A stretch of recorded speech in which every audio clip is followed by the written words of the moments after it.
പെട്ടെന്നൊരു ദിവസം ആൾക്ക് വയ്യാതായി എന്ന് വെച്ച് കഴിഞ്ഞാൽ നമുക്ക് ആളുടെ ബോഡിയിലൊക്കെ ഈ പറയുന്ന എന്തോ ഒരു ഫംഗൽ ഇൻഫെക്ഷൻ പോലെ ഇങ്ങനെ കണ്ടപ്പോൾ എനിക്കെന്തോ ടെൻഷനായിപ്പോയി.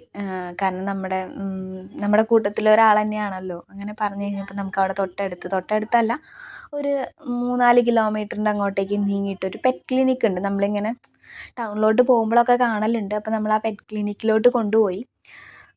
സംഭവം അവിടെ പോയി കഴിഞ്ഞപ്പോൾ ഡോക്ടറാണെങ്കിലും ആളെ പിടിക്കാൻ നോക്കുന്നുണ്ട്. പക്ഷെ ഡോക്ടർ ഈ കയ്യിൽ നിന്ന് ഇറങ്ങി ഇപ്പുറത്തെ കയ്യിലോട്ട് വരുന്നു, ഇങ്ങനെ ഓടിക്കളിക്കുകയാണ്. അങ്ങനെ ഒരു പയ്യനും കൂടെ വന്നു, രണ്ടുപേരും കൂടെ അങ്ങനെ പിടിച്ചു. അങ്ങനെ പിടിച്ചിട്ട് ഈ ഒരു ഫംഗൽ ഇൻഫെക്ഷൻ ഉണ്ടായിരുന്ന ഏരിയയിൽ അവരൊരു സെല്ലോ ടേപ്പ് വെച്ച് ഇങ്ങനെ ഒട്ടിച്ചിട്ട് അതിങ്ങനെ പറിച്ചെടുത്തിട്ട് മൈക്രോസ്കോപ്പൊക്കെ വെച്ച് നോക്കി. അപ്പോൾ കുഴപ്പമൊന്നുമില്ല. നമ്മുടെ ബിറ്റാഡിൻ ഉണ്ടല്ലോ, ഇത് ലിക്വിഡ് തന്നെയാണ് അവർ തന്നിട്ടുണ്ടായിരുന്നത്. അതവിടെ പെറ്റി കൊടുക്കാനായിട്ട്. അങ്ങനെ പെറ്റി കൊടുത്തു കഴിഞ്ഞപ്പോൾ പിന്നെ ആൾ ഓക്കെ ആയി.